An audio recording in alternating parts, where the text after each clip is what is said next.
music. He's like love, love, love, and music. La la la, love, love, love, love, love, love, and music. Love, love. Hello, hello, hello, everyone. Thank you for tuning in. I am Jay Lee. This is Jay Lee's Corner, and this is my review for Love and Hip Hop. Lord Jesus, where I get Love and Hip Hop from, it is Wednesday. Well, actually, it's Thursday because it's 2 o'clock in the morning. This is my review for Little Women Atlanta Season 4, Episode 14. This is actually the season finale, and I was like, oh, okay, didn't really realize that. Lipstick of today, it is very, very dark. It is black, technically. It is Urban Decay. This color is called Perversion. I like it.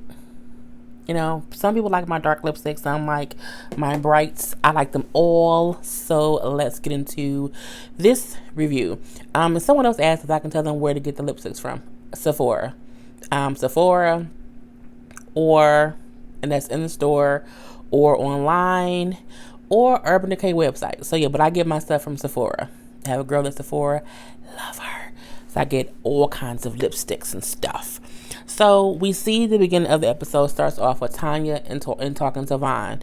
And, you know, she's saying how she just feels emotional since their last conversation when he told her I was going to propose, but I changed my mind because you was hanging out with your ex and it ain't feel right, and we got this too much stuff going on, and I don't know we should be together.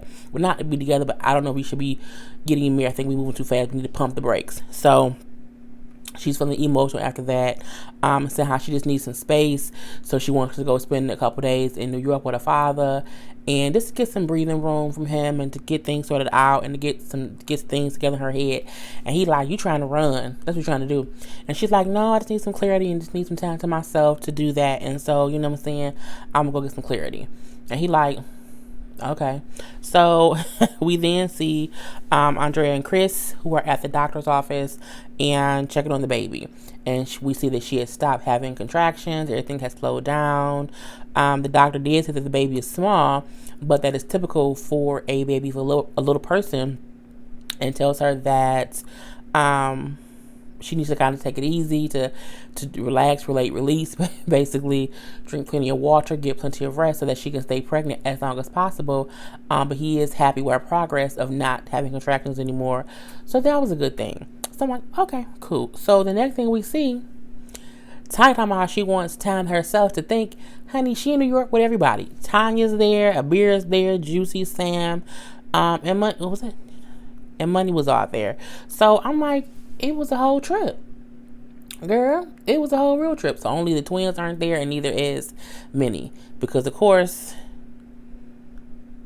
Andrea can come because she's too pregnant. She needs to chill out. And I'm pretty sure Minnie didn't go because her heart situation and stuff like that or whatever. So we do see them in New York. You know, they get there, they're happy. Then we see them going out to a bar. Now, they go out to the bar, and we see them having to climb up on bar stools. And this is my thing. As y'all know, I am 5 feet tall. I hate going to bars and sitting at the bar because they only have bar stools. And when you're a short person, you don't want, especially a short person that's an adult, you don't want to have to climb up on shit. Man, look, when I be going to Duo and, you know, just bars and clubs or whatever, Red Lobster, whatever, like, no, I'll say Duo for a fact. Duo is a lounge that's here in Michigan, and, you know, my best friend performs there a lot or whatever, so I'm there a lot. And usually I sit at the bar because the stage is up front. But I hate sitting at the bar because I have to climb up the bar stool, for one, and then two, my feet dangling. And so when I'm sitting there for hours, my fucking feet be asleep because I'm dangling. And it's just crazy. I really wish bars would think about short people. Like, don't always have bar stools, or have shorter bar stools and have shorter tables because everybody ain't tall. It would make me so damn mad. But them climbing up them bar, I said, do they not have any other seats? Like, do they have, let me not go there. Anywho, but yeah, I hate that too. It really irks my nerves. So we then see Sam saying how she is going to introduce the guy she's been talking to, that guy who she brought up last time, is going to come and probably meet them, like meet her friends, meet her parents. And I'm like, But you ain't been dating this guy long. Like, why you mean your friends and your parents? Well, not your friends. Why you mean your parents? That confused me. But I'm like, it is what it is. Abir then says, she also has a show coming up at some club. Now, when she said the club's name, Tanya said, I used to dance. And I'm looking like, Tanya used to dance? I didn't know that Tanya used to be a dancer. I honestly didn't. Again, as I told you, I didn't watch. I think I just started watching this, I think, last season. Because, and it was, I think, it was last. So I don't know anything that happened before last season. So I was like, oh my God, she used to dance. Okay. So she's like, yeah, I'm dancing at the show, whatever, but I'm not going to dress like a stripper.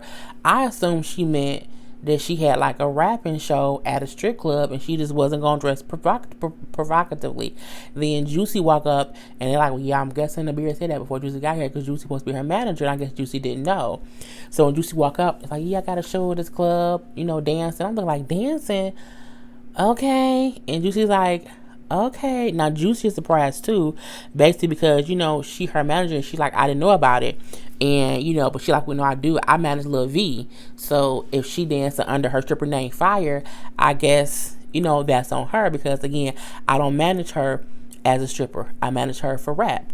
And I said, that's true, because some people have music managers and some of them have like business managers. You have different people who do different things, because your business manager who handles your rap stuff might not know shit about a strip club, so you do, or whatever else you may want to do. So we see a later scene where Juicy is talking to Lil V, and she's asking her like, why didn't she inform her about the fact that she booked this show? And she's like, I shouldn't even have to book my own gigs, like you should know it. But I'm like, when she got an attitude, I'm looking like, if you went and booked a stripper show, how would she know that? And my thing is, I don't think she's trying to book you as a stripper. I don't think she wants you to be a stripper. So my thing is, why are you acting as if she should know that you had a stripping gig? I mean, I just don't really get it. I'm like, Abira act like she don't realize that Juicy not trying to be her manager to make her a better stripper. And I really didn't get it. Juicy was trying to talk to Abira, and Abira was really just being a bitch about it and just not listening. Like, well, I'm booking my own shows, and because you ain't doing your job, so it is what it is, so you can come to the show or not. But if you come to the show, you can just be supportive. And I'm like, girl, bye. So we next see Tanya cute ass daddy back on the screen. I'm like, hey daddy, he is so cute. I like that man. And we then see her telling him basically that her and Vaughn are no longer getting married, which he of course is shocked about. And but she didn't. What I don't like is what they didn't show. I don't know if she didn't say it to him. She didn't say why. She just made it seem as if, well, he don't want to get married for no reason. He playing around. No, he didn't want to get married because y'all have these issues, and it's a valid thing for y'all not to get engaged and get married right now. Y'all asses ain't ready. So I wish she would have said to her daddy, it's a good thing that he said we shouldn't get married because we do need to work some things out. But she ain't say that. And I'm like, great line on him. And then, the daddy and her are both saying, well, yeah, because y'all been together for a while. He need to stop playing with your emotions. Y'all need to either move forward or break up, because why is he confused? And that's it, because she had a baby. A whole baby. She had a whole baby with a whole other person. The baby is still a baby. Like, she had a baby on somebody. She had a baby on him. And not only that, the person who she had a baby with is still around. And he's upset with how they interact with each other. He has every right to want to hold up and make sure that she not falling back into old habits. Like, that's a valid reason to say, you know what? Let's not break up. I want to be with you, but we need to be sure that we want to be together forever. And, that was good. But she didn't really explain it to him.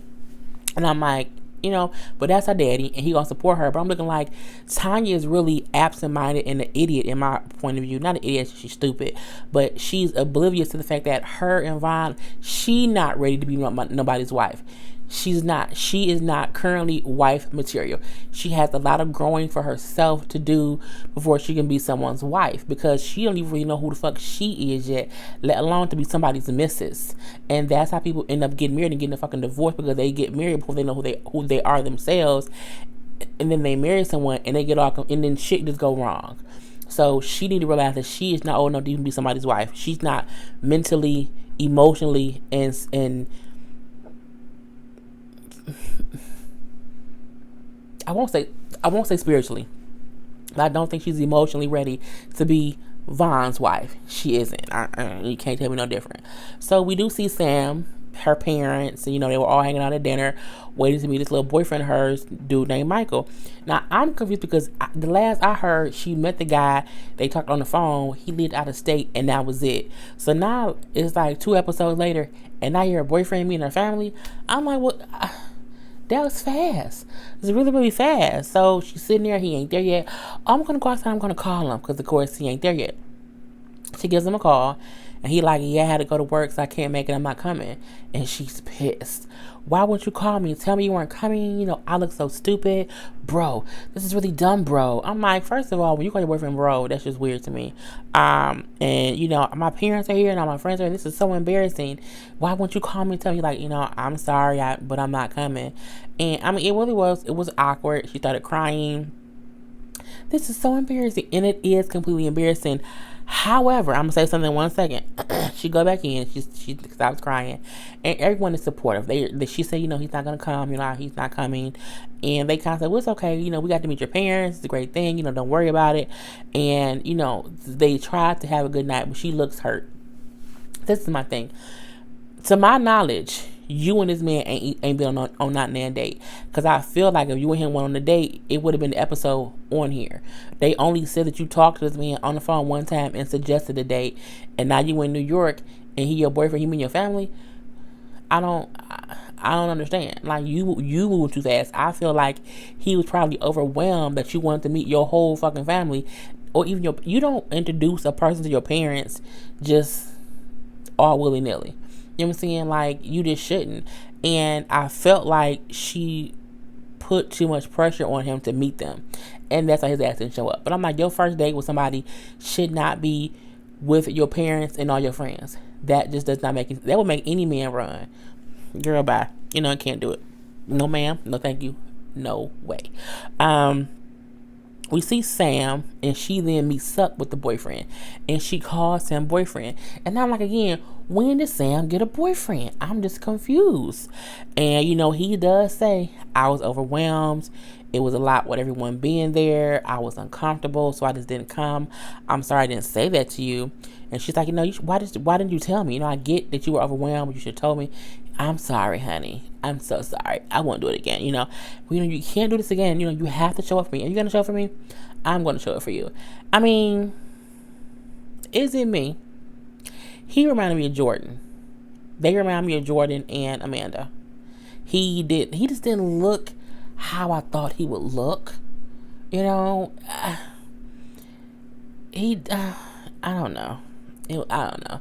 But it was weird that they were sitting like on opposite sides of the room. And then when he said, I'll be there for you, honey, then she went over and sat on his lap and gave him a kiss. I'm like, I was just confused. I don't know what's going on. It was just weird. It was really weird for me. We then see they at the strip club. And they're all there waiting for, not Juicy, Lil V, better known as Fire or Rain or something, to come out. Fire's her name. And she comes out. They say Fire, also known as Lil V. So Juicy's like, well, why the fuck would they say Lil V? She ain't here rapping, and she felt like as long as she here under that Fire name, I'm not worried about it because then it just isn't connected to her rapping name. And I think the thing of every stripper has a stripper name. Okay, just because you sometimes want to disconnect yourself from other things. And well, I guess Black China was a Black China rapper. I mean stripper. Well, she's not a rapper though, but she'll probably still be Black China if she was a rapper. Anywho, but Juicy just wants her to keep it separate because again, I'm not trying to represent the stripper you. And I didn't know Amber was a stripper. I was very confused. And she get up on stage. Look, first of all, I felt like she wasn't dressed right. She was not dressed strip. I was confused. She had on like some blue jean shorts and a mesh top and some little go-go boot stuff that wasn't like, it was just weird. It was like some club boots that I wouldn't think you would strip in. So I'm like, is she a real stripper? Or like, do she just sometimes strip when she had nothing else to do? Like, I was really confused. And the only ones who paid her some money was the girls. I seen one guy tossing some money at her too, but I'm like, what was the point of you stripping? Like, I didn't get it. I thought she was trying to be a rapper, so I was totally confused that she not on stage shaking her ass in blue jean shorts, and then she has no breasts. I was just confused what was going on. I didn't like it. I was like, no, just don't do it. Juicy is Juicy so goddamn petty. Juicy gonna say it was a horrible show. I'm glad only 20 people was here, and I said, well, only 20 people was there. Y'all was 5 of them, so it's 15 people. Girl, look, if you gonna look, this is my thing. If you gonna go to New York and book a show and dance with only 15 people there, you might as well not even have done it. Because my thing is, I just don't feel like, if you not trying to be a lifelong featured stripper, why are you booking stripper shows? If you want to be a rapper, book rapping shows. But what's the point of booking a stripping show if you're not really a stripper? And there was only 20 people there. I was very, very confused. So, Juicy, like, she looked like a fool. I can't believe it. So after the show, Juicy go talk to her. Honey, and a beer looked like a typical stripper walking with her bag on her arm, like this, carrying down the bills. I'm like, nah, she's a real ass stripper. Okay, my Lord Jesus. So Juicy like, I'm just trying to figure out what's going on. I thought you were going to dance under fire, not Lil V, but they said Lil V. And she's like, look, I'm just trying to get my name out there any way I can, you know what I'm saying? Because you ain't doing that. And then Juicy like, what? Now they going back and forth because Abira feel like Juicy not doing enough for her as her manager. My thing is, but you booking stripper shows isn't gonna help your rap career. It just really isn't. I mean, they're not gonna take you serious, for one. And for her to say, well, you not booking me no gigs, but neither are you. I don't think you booking a stripper gig is gonna help nothing in real life. But I do feel like Abira just is pig-headed. She's stubborn, and she don't listen to nobody. And so does Juicy, because Juicy was petty as hell. When she said it's only 20 people here, she ain't make no money. But again, I do feel like Juicy has good intentions. She just don't want to represent that girl as a stripper. And I think if y'all conversation was, I want to be a rapper and can you represent me, Juicy has the right to be concerned that you're now booking stripping shows. And not only are you booking stripper shows, you doing it without talking to her. And it's whatever. So Juicy like, you know what, because they arguing back and forth. Juicy like, I'm done. It's some bullshit. You can't be done. You work for me. So no, basically you fired. Look, it don't matter whether you fire her or she quit. Either way it go, y'all don't need to work together. And we see that clear as day. So we then see the next day, now Juicy is talking to Money, and we see Abir is talking to Tanya, and it's two completely different conversations. Honestly, Juicy's telling her like, I feel like working with Abir is too much, because she doesn't get what I'm trying to do. She's like, she thinking about right now, like she thinking short term. I'm trying to help her career be long term, and sometimes that's what people don't understand. A beer can think, well, I booked a stripper show and I made $100 right now, but that stripper show ain't gonna help you a year from now. It ain't giving you no revenue. You want to do things that you can keep. You get residual money from it, like the damn TV shows that are in reruns and all that stuff, and they getting them dang on what is it called, residual checks? Whatever they get paid, when you get paid, whether you actively doing it or not, because it's still earning you money on it. You not making no money from stripping later on. So you doing right now money. It's the effect of being a drug dealer, because you want to make some money right now, but you ain't gonna have nothing later on. And she's like, I just feel like right now we shouldn't work together, and I basically fired her as a client. And I'm like, well, yeah, that's basically what happened, Now, Abir talking to Tanya saying how, Juicy is self-centered and she wants people to do things for her and not for the client. Meaning, if she wants me to do something, it's only because it's better for her. And I'm like, I don't think that's true, because y'all do two different, Juicy and a rapper. So I just don't. And I mean, it might not be easy to book a little person rapper that people might not know of yet. You might have to build up the stuff, but you ain't got to build up stuff by stripping. Just don't do that. And what I also didn't like was how Tanya was like, I would have fired her ass too. Tanya, shut the hell up. Okay, your shit ain't even in order. You up in a goddamn on limbo between 2 and 3 babies. You can't give nobody advice on what to do, because your life ain't together yet either. So she said it as if Juicy ain't shit either. And again, I know Juicy messy and she petty and she say dumb shit. She do. But I do feel like most of the time, or some of the time, she have good intentions when she was trying to work with her as a manager. Even if it's bullshit, she had a good intention. So for Tanya to be like, well, yeah, I would have fired her too. You shut up. Because just shut up. Just shut up, Meg. Shut up. I get it from Family Guy. Anywho, but I feel like Abira just not smart. And she doing something just because she think it's the best thing for her. And I think in a year from now, that stripper show she bought ain't gone. Like, nobody. And not only that, you not even a good stripper. You not the stripper they gonna say, you know what? I want to book her for a show. She's a really good stripper. You had on blue jeans. Anywho. So we see Andrea. She's at home. She's having problems drinking. Lord Jesus. She's having problems breathing. She said the baby's is like moving around. She feels like she's having contractions. So she calls her nurse and she's like, I think I'm in preterm labor. I'm having this and this and this and this. And she's like, you need to go to the hospital right now and just get up and go, go. So her and Chris rush to the hospital.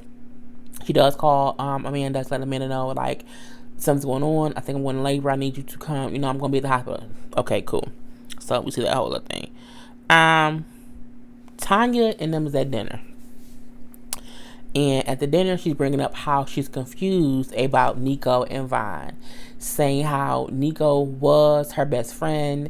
They had this close relationship, and then Sugar fell to shit, and she's confused on what she wants to do.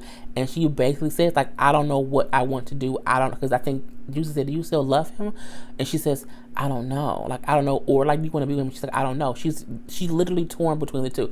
But that's my point. She's always been torn between the two, but because Vine was currently living with her, she just kept trying to push Nico out of her mind. Like, I don't want to be with him, but that wasn't it. Vine was just there. So with Vine there, you can avoid your feelings for Nico, but it does not mean that you don't have feelings for him. And that's my point of her not being emotionally ready to be someone's wife when you can't even figure out who you want to be with on an everyday basis. So, that part is just crazy. So as this is happening, Nico walk up. And I said, well, how the fuck did he get here? I forgot he lives in New York. And I'm like, well, how you know what it was? I forgot it's goddamn on TV show.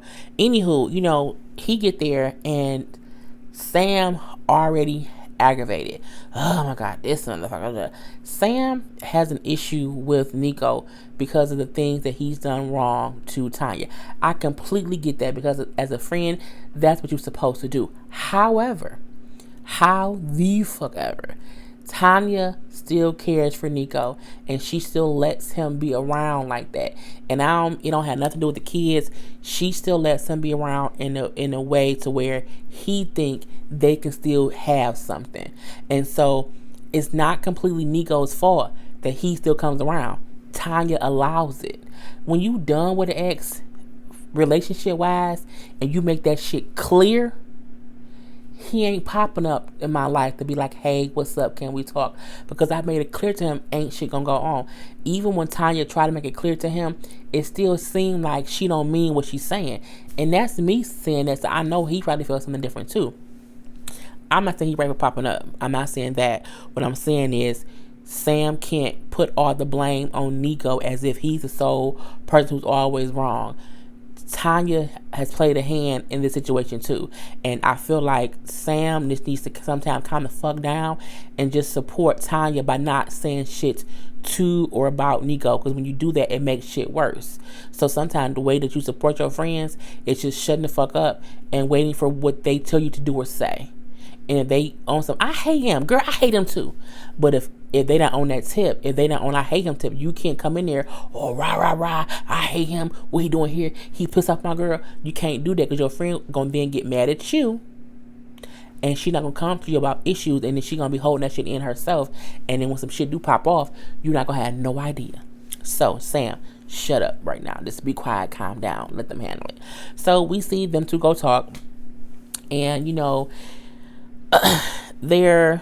I wondered, because he said, I heard that you and Vine aren't getting married. I said, well, who the fuck told you that?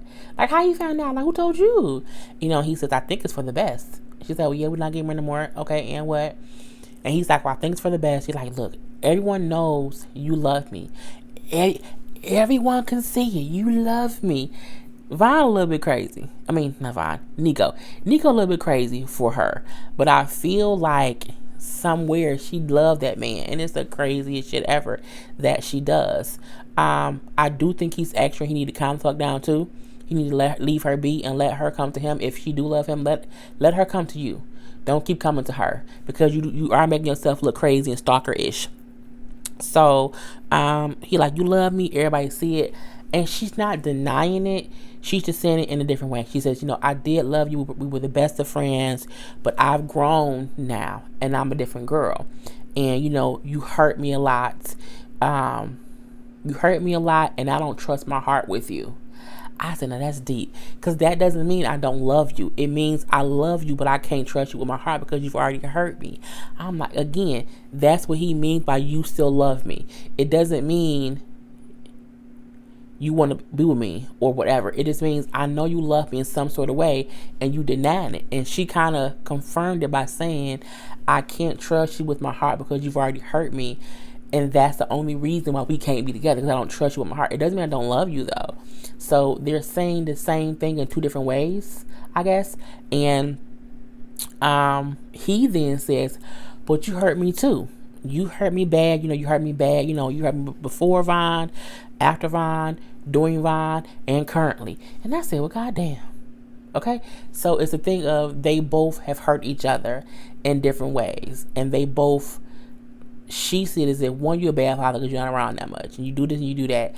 And he said she hurt him in whatever way. I don't know, but what it is. And they're both hurting. But at the end of the day, they both do love each other, but it's not a good idea for them to be together. It honestly isn't. She walks away when he said, you still love me and, you hurt me. She walk away crying. And I'm like, well, girl, what you crying for? Because she love him. And it's just fucked up that she knows she love him. And she can't admit that she love him, but she can't stop loving him. And it broke her little heart. Not little, Jesus, be offense. It broke her heart. And so she was crying so hard she had no damn leg strength. I'm like, is she stumbling? What's going on? Like, is she on the ground? Like, I'm like, why is she stumbling? Like, her legs don't work no more? Money and... I think it was like money, but like, why is she crying? What you do? He was like, she still loves me, and it is what it is. And then Sam has her. Oh my God. And she just crying. I'm like, girl, key thing of what I said, she ain't ready to be nobody's wife. She needs to focus on herself, focus on her kids, and focus on being a good mom and building up her own emotional, mental, and physical stability to be able to sustain whatever decision she makes. That's what she needs to focus on. So, yeah. The last thing we see is everyone's back in Atlanta, and they're all at, I think, Juicy's house. I'm happy Juicy got some more goddamn furniture, because that little couch she had before was making me mad. So she got new furniture, everybody over there. They all in their little booties because she don't want them in her house with them shoes. I would like to take your shoes off. Like, if you could just take your shoes off. Don't put these damn booties on my feet. And then we see Andrea comes in, and she's had the baby. Baby's name is, I'm going to say is Anya. It's spelled Anaya. No one said it, but I'm assuming it's pronounced Anya. I guess it's not pronounced Anaya, or it could be Anaya. I don't know. That is the girl's name. But she was only 4 pounds. She's a very, very tiny baby, but she's cute. She looks healthy and everything. We also see that she had her tubes tied, because they like, y'all having a baby? Nope, no, we not. My tubes are tied. I got it done, and it's over with. So I think that's a good thing that she's not gonna have any more kids. And then we see that she does not know if she wants to keep the baby or not. And that was basically the end of it. So I'm hoping there is a reunion show that comes on next week. I know Little Women LA starts next week. I will be reviewing Little Women LA. I have not watched Little Women LA in at least 2 seasons, if not 3. Okay, it's been a while. But I'm gonna review it because I remember it, and I'm now into the Little Women show. So I watched Atlanta. I'm gonna watch LA. So y'all can come back for that next week as well. But other than that, I am Jay Lee. This is Jay Lee's Corner. Peace.